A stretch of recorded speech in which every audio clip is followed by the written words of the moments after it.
Driving. It was a long drive home. I fell asleep in the back seat like I always do, my head on Via's lap like she was my pillow, a tool wrapped around the seat belt so I won't drool all over her. Via fell asleep too, and Mum and Dad talked quietly about grown-up things I don't care about. I don't know how long I was sleeping, but when I woke up there was a full moon outside the car window. It was a purple night, and we were driving on the highway full of cars, and then I heard Mom and Dad talking about me. We can't keep protecting him, Mom whispered to Dad, who was driving. We can't just pretend he's going to wake up tomorrow and this isn't going to be his reality. Because it is, Nate, and we have to help him learn to deal with it. We can't just keep avoiding situations so sending him off to middle school like a lamb to the slaughter. Dad, I answered angrily. But he didn't even finish his sentence because he saw me in the mirror looking up. What's a lamb do to the slaughter? I asked sleepily. Go back to sleep, Augie, Dad said softly. Everyone will stare at me at school, I said, suddenly crying. Honey, Mom said. She turned around in the front seat and put her hand on my hand. You know, if you don't want to do this, you don't have to. But we spoke to the principal there and told him about you, and he really wants to meet you. Why did you tell him about me? How funny you are. And how kind and smart. When I told him you read Dragon Rider when you were 6, he was like, wow, I have to meet this kid. Did you tell him anything else? I said. Mom smiled at me. Her smile kind of hugged me. I told him about all your suggeries and how brave you are. So, she said. So he knows what I look like? I asked. Well, we brought pictures from last summer in Montauk, Dad said. We showed him pictures of the whole family, and that great shot of you holding that flounder on a boat. You were there too. I have to admit, I felt a little disappointed that he was a part of this. We both talked to him, yes, Dad said. He's a really nice man. You would like him, Mom added. Suddenly I felt like they were on the same side. Wait, so when did you meet him? I said. He took us on the tour of the school last year, said Mom. Last year? I said. So you've been thinking about this for a whole year, and you didn't tell me? We didn't know if you'd even get in, Augie, answered Mum. It's a very hard school to get into. There is a whole admissions process. I didn't see the point to telling you and having you get all worked up and in unnecessarily. But you're right, Augie. We should have told you when we found out last month that you got in, said Dad. In hindsight, sighed Mum. Yes, I guess. Did that lady who came to this house that time have something to do with this? I said. The one that gave me that test? Yes, actually, said Mum, looking guilty. Yes, you told me it was an IQ test, I said.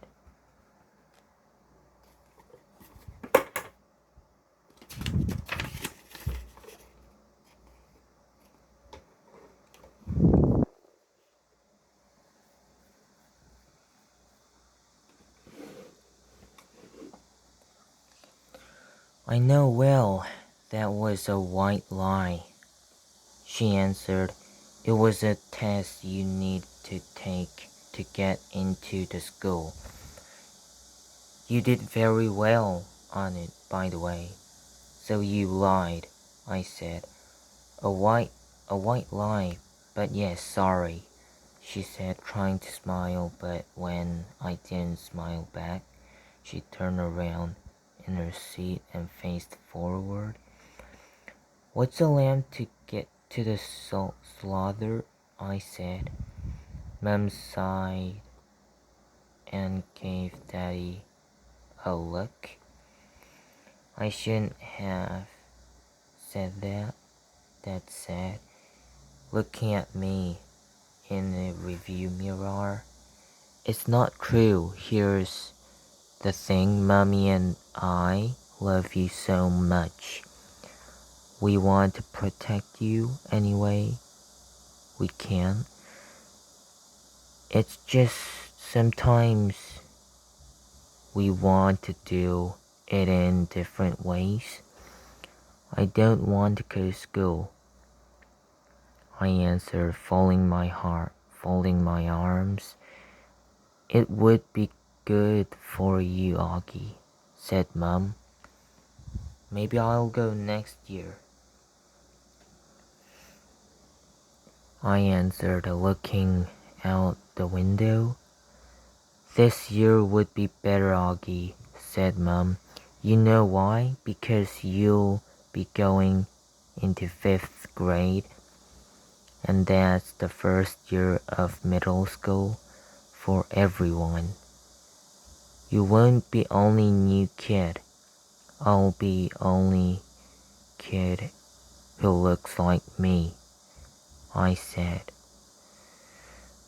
I'm not going to say it won't be a big challenge for you, because you know better than that, she answered. But it'll be good for you, Augie. You'll make lots of friends and you'll learn things you'd never learn with me. She turned in her seat. What they had in their science lab? A little baby chick that was kind of reminded me of you when you were a little baby with those big brown eyes of yours. I usually love when they talk about when I was a baby. Sometimes I want to curl up in to a little tiny bowl and let them hug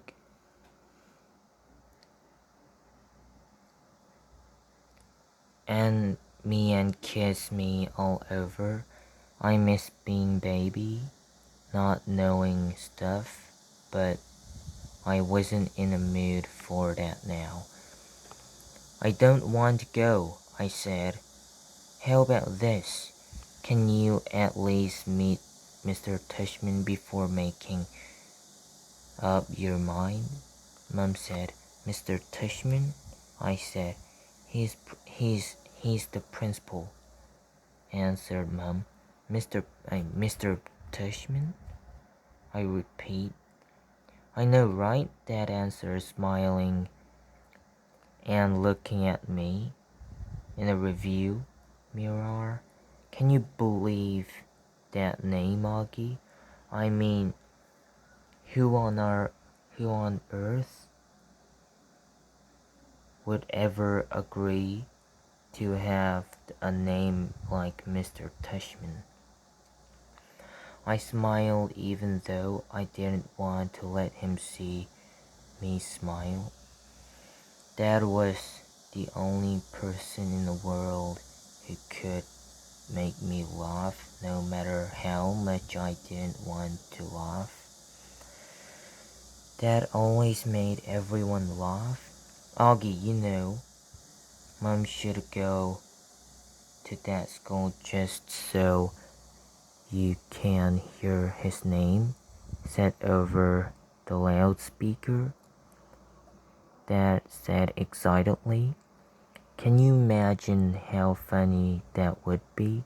Hello, pegging Mr. Tushman. He was using a fake high old lady voice. Hi, Mr. Tushman. I see you're running a little behind today. Did your car get rear-ended again? What a burn wrap. I started laughing, not even because I thought he was being that funny, but because I wasn't in the mood to say mad anymore. It could be worse though, Dad continued in his normal voice. Mommy and I had a professor in college called Miss Butt. Mom was laughing now too. Is that for real? I said. Roberta Butt, Mom answered, raising her hand as if to swear. Bobby Butt.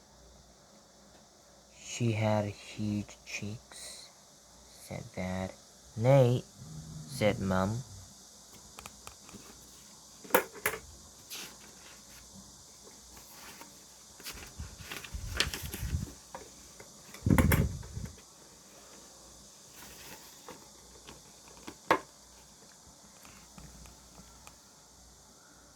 What, she had big cheeks, is all I'm saying.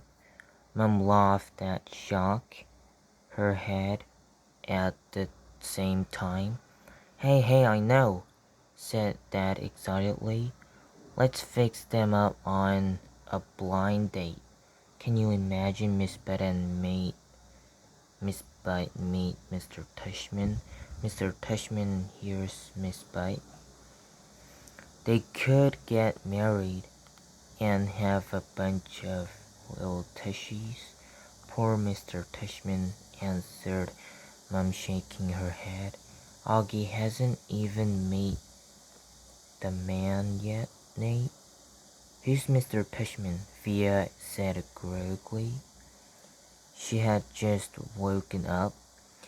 He is the principal of my new school, I answered.